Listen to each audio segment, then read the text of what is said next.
صدمة، صارت المباراة المنتظرة، صارت رسميا. ميسي سيواجه كريستيانو رونالدو في كأس العالم 2026. فعلا هذا الأمر بيصير بنسبة 50%. كيف بيصير؟ البرتغال والأرجنتين في مسار واحد في بطولة كأس العالم بعد القرعة. وهذا معناها إيش؟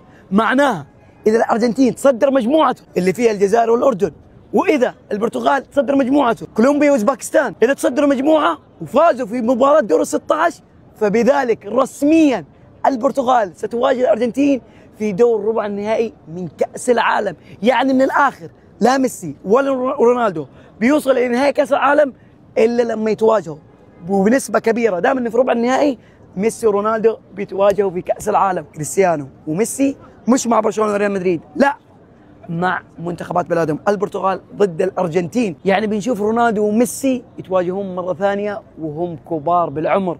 رونالدو بيكون عمره 41 سنة وميسي بيكون عمره 39 سنة.